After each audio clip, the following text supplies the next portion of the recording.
Good morning बच्चों। मैं हितेंद्र यादव आज लेकर आपके सामने आया हूँ चैप्टर नंबर 5 का एक्सरसाइज 5.3 का क्वेश्चन नंबर 9। ये क्या कह रहा है? सबसे पहले वही अगेन हम क्वेश्चन को अच्छे से पढ़ेंगे, उसके बाद उसको देखेंगे उसमें क्या दे रखा है और क्या हमें निकालना है।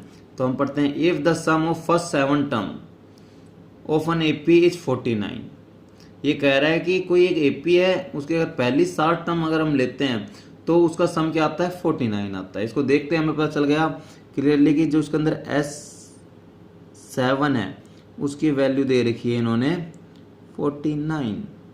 फर्स्ट लाइन जो हमने रीड करी उससे हमें ये पता चला, कह रहा है and that of 17 term is 289। उसके बाद क्या कह रहा है, उसी एपी की अगर मैं 17 टर्म्स लेता हूं तो उसका सम क्या आता है? उसका सम आता है 289। तो इसका मतलब हमें पता चल गया, एक चीज और दे दी इन्होंने, S17 मतलब सम ऑफ 17 टर्म्स इज 289। फिर आ कह रहा है find the sum of first n term. तो हमसे इसने पूछा है sum of first n term. अब n की वैल्यू इन्होंने दी नहीं रखी, तो हमें आंसर जो है n के फॉर्म में निकालना है। सम ऑफ n टर्म्स इसने पूछा है, ठीक है, ये हमसे पूछा है। तो हम सबसे पहले क्या करेंगे, हमें क्वेश्चन समझ में आ गया। क्वेश्चन हमें क्लियरली ये कह रहा है कि पहली 60 टर्म का जो सम है वो 49 है और जो पहली 17 टर्म है उनका सम क्या है? 289 है। उसके बाद उसने पूछा अगर अब मैं पहली n टर्म्स लेता हूँ, n मतलब n टर्म्स वेरिएबल के फॉर्म में लेता हूँ तो उनका सम क्या आएगा, ये हमसे उसने पूछा है। तो अब इस केस में हम क्या करें, हम क्या कर सकते हैं, सिर्फ हमें एक फॉर्मूला पता है। हमें फॉर्मूला कौन सा पता है? हमें फॉर्मूला पता है Sn का। Sn का फॉर्मूला हमने क्या पढ़ा है? Sn का फॉर्मूला पढ़ा है हमने Sn is equal to n/2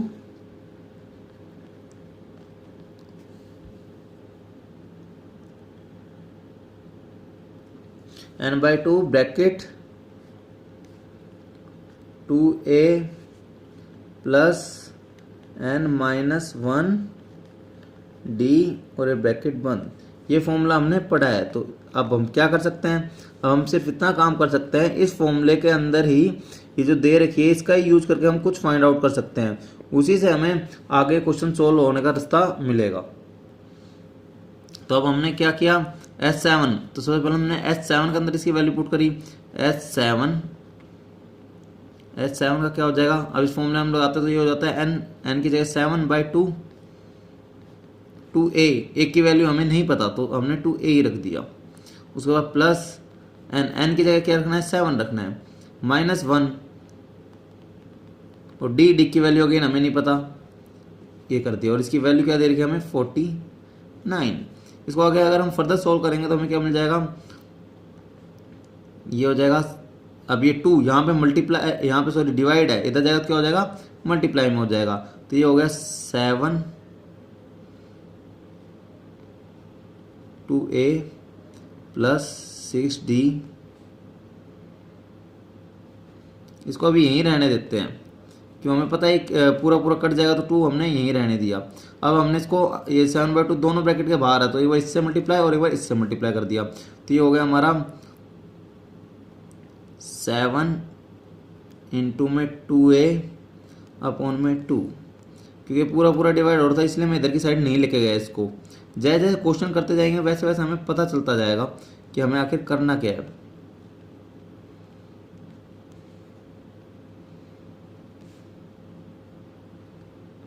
ये थोड़ा ढंग से बन जाएगा, इज इक्वल टू 49। इसको कट किया, 2 से 2 कैंसिल आउट और यहाँ पे 2 1 जा 2 3 जा 6, तो यहाँ आ गया आपका 7a और यहाँ आ गया 7 3 जा 21d इज इक्वल टू 49। अब अगर इसमें आप देखो तो ये इन दोनों के अंदर अगर हम देखते हैं कॉमन चीज क्या है, इन दोनों के अंदर 7 के टेबल में 21 आता है, मतलब दोनों में हम 7 को निकाल सकते हैं। तो मैंने 7 कॉमन बाहर ले लिया, यहाँ बच गया a प्लस 7 3 जा 21d। अब वापस जाने का रास्ता देखते हैं कि हमने पढ़ा है वापस जाने का रास्ता होना चाहिए। 7 को a से मल्टीप्लाई किया 7a, 7 को 3 से क्या 7 3 21d। उसके बाद ये 7 इधर मल्टीप्लाई में जाएगा तो डिवाइड में हो जाएगा और डिवाइड होएगा तो ये 49 7 7 49। तो हमें एक इक्वेशन मिल गई a plus 3d is equal to, ये कट गया, ये 7 इधर मल्टीप्लाई में था, इधर इसके नीचे डिवाइड में जाएगा और ये कैंसिल आउट हो जाएगा। चलो करके ही दिखा देते हैं। 49 अपॉन में 7, 7 7 जा 49, तो ये 7 आ गया। तो इसका मतलब हमें एक इक्वेशन मिल गई, हमें मिल गई a plus 3d is equal to 7। ये से हमें कह दिया इक्वेशन फर्स्ट, इसको हमने नाम दे दिया इक्वेशन फर्स्ट का। अब हम क्या करेंगे, हमने इससे S7 का तो हमने सारी कैलकुलेशन कर ली। अब S7 के अंदर तो हम क्या ये फॉर्मूला पुट कर सकते हैं। अब S17 के अंदर भी सेम फॉर्मूला पुट करेंगे, उससे भी हमारा एक नई इक्वेशन आएगी। और हमें S17 की वैल्यू क्या दे रही थी, S17 की वैल्यू 289 दे रही थी। अगेन वही फॉर्मूला यूज करा, उस फॉर्मूला हमने लगाया, तो ये हो जाएगा S17 इज इक्वल टू, सबसे पहले क्या आएगा n/2, n/2 तो यहाँ पे क्या है 17 है n, तो 17/2,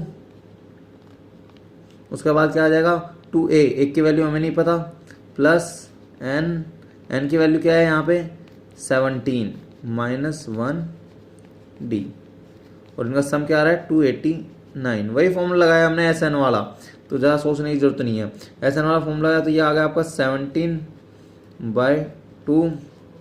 इसको आगे अगर हम फर्दर सोल्व करते हैं तो ये आ जाता है 2a प्लस 16d और ये 289। अब आगे, अब इसको ये ब्रैकेट के बाहर है, दोनों से मल्टीप्लाई हो जाएगा, ये हो गया 17 इंटू में 2a अपॉन में 2 प्लस 16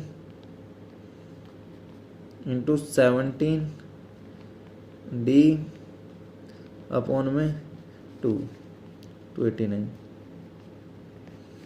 यहाँ तक क्लियर। अब ये 2a था, 9 मत समझना है इसको, ये 2 से 2 कैंसिल आउट, उसके बाद इसको कट करेंगे 2 8 जा 16, तो ये हो गया 17a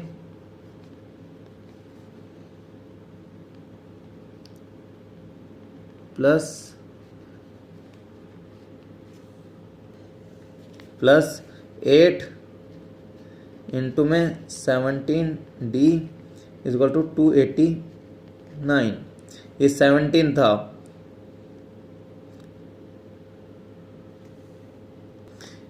सेवनटीन कैसे आया था, इस 17 को हमने इससे मल्टीप्लाई किया और 17 को हमने इससे मल्टीप्लाई किया, इससे करा 17/2 और 2a, 17/2 को इससे मल्टीप्लाई किया तो 16 मैंने पहले लिख दिया और 17/2 यहाँ लिख दिया। तो अब क्या मैं देखता हूँ इन दोनों के अंदर, मैं देखता हूँ तो 17 दोनों में से कॉमन बाहर निकल सकता है, तो मैंने 17 दोनों में से कॉमन बाहर ले लिया। बहुत सिंपल क्वेश्चन है, वैसे ये हल्का सा दिमाग लगाओगे आराम से हो जाएगा। ये मैं फिर भी करके दिखा रहा हूँ, वैसे क्लासेस में करते नहीं है बच्चे, खुद सोल्व करते हैं, लेकिन अब ऑनलाइन क्लास चल रही है इस वजह से करके दिखाना पड़ रहा है।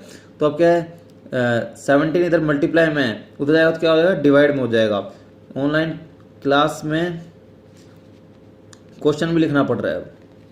ये हो जाएगा 17 इधर मल्टीप्लाई में था, जाएगा डिवाइड में हो गया, और ये हो गया हमारा 289 अपॉन में 17 से 289 डिवाइड हो जाएगा। तो हमें पता है 17 से 289 होगा, 17 जा क्या होता है हमारा 289, तो ये आ गया 17।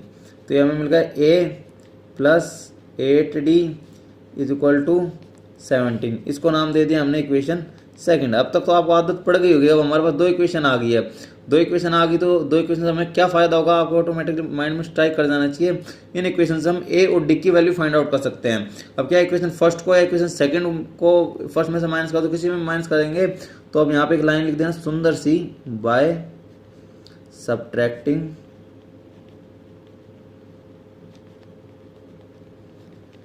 Equation first from equation second.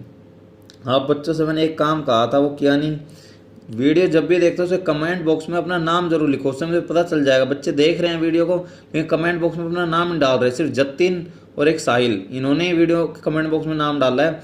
आप लोग भी डाल लो, जिससे पता चलेगा कौन बच्चा देख रहा है कौन नहीं देख रहा। अगर सिंपल है, क्वेश्चन खुद कर पा रहे हो तो इट्स ओके, लेकिन फिर भी जो बच्चे की समझ में नहीं आ पा रहा हो, देख रहा है, उससे हेल्प ले रहा है, उसमें नाम जरूर डालो, इससे मुझे तो ओवरव्यू मिलेगा। मैंने क्या किया, इक्वेशन सेकंड में से इक्वेशन फर्स्ट को सब्ट्रैक्ट किया, अगर सेकंड में फर्स्ट को सब्ट्रैक्ट करता हूँ तो मुझे मिल जाता है, हमारी इक्वेशन सेकंड हमारी थी a प्लस 8d,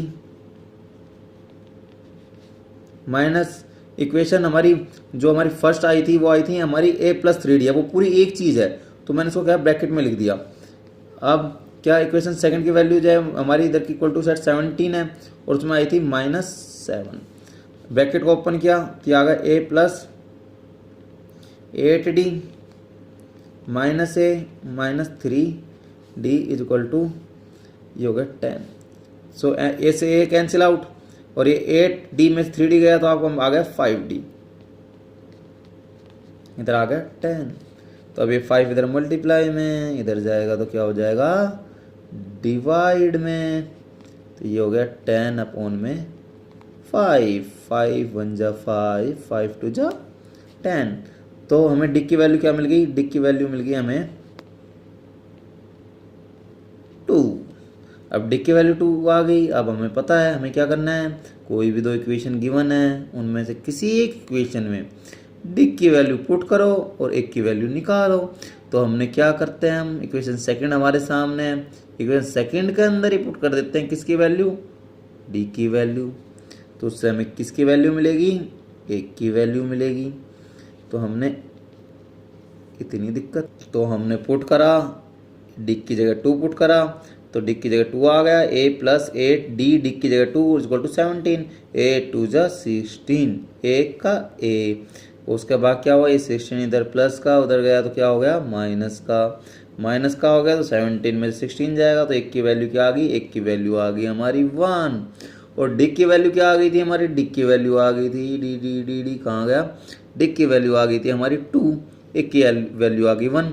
और उसने हमसे पूछा है सम ऑफ n टर्म्स। तो अगला क्या रहेगा, अगले में तो हमें क्या है, एक की वैल्यू हमें पता है, n की वैल्यू हमें नहीं पता।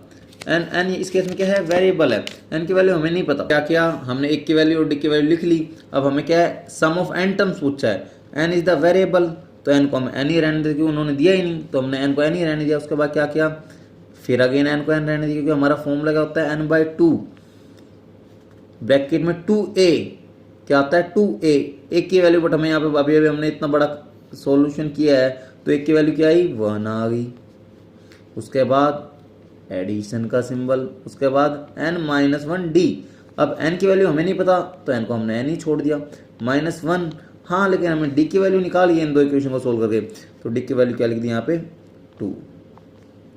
अब इसके इक्वल टू में कुछ नहीं लिख सकते, क्यों नहीं लिख सकते, क्योंकि हमें फाइंड आउट ही करना है या n की वैल्यू क्या आएगी। तो इसको अगर हम सोल्व करते हैं तो हमें मिल गया n/2। इसको और सोल्व किया तो 2 1 जा 2 प्लस n-1 2। अब अगर हम देखते हैं इसमें और इसमें, इन दोनों में से अगर कोई कॉमन चीज़ ढूंढते हैं तो हमें कॉमन चीज़ क्या मिलता है, n-1 नहीं है, 2 इसमें भी है 2 इसमें भी है। तो मैंने क्या किया, ये n तो था ही, ये तो आएगा, इसके आगे 2 और लिख दिया मल्टीप्लाई में। कोई प्रॉब्लम नहीं है, प्रॉब्लम तो होगी लेकिन क्योंकि हमें समझ में नहीं आएगा तो होगी, लेकिन अब आ जाएगा। वापस जाने का रास्ता देख लेना।